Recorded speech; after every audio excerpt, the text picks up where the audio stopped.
Ditunjuk sebagai tuan rumah pameran koleksi senjata tradisional Indonesia tahun 2022 mendatang.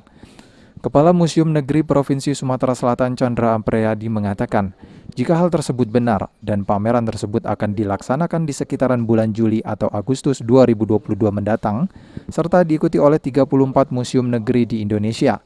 Kini pihak Museum Negeri Provinsi Sumatera Selatan tengah mengumpulkan data terkait senjata-senjata tradisional yang ada di Sumsel dan senjata-senjata yang sudah menjadi koleksi di museum untuk dipamerkan nantinya.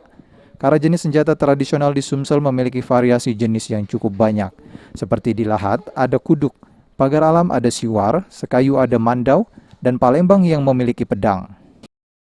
Kita masih tahap perencanaan, kita mengumpulkan data dulu senjata-senjata yang ada di Sumsel ini dan senjata-senjata yang kita miliki, apa-apa yang akan kita pamerkan, karena senjata-senjata di Sumsel ini sangat luar biasa, sangat banyak sekali kan ya, bentuknya dan ragamnya.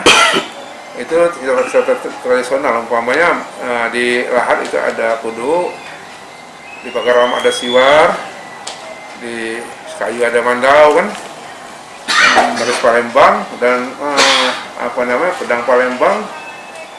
Nah, dan kita ikut sertakan para pencinta senjata-senjata yang ada, yang mempunyai galeri di kota Palembang ini, kota komunitasnya.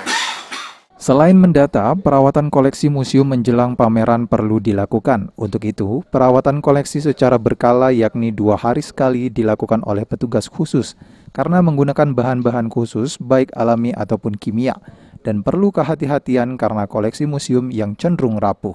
Sandri Pratama, PAL TV.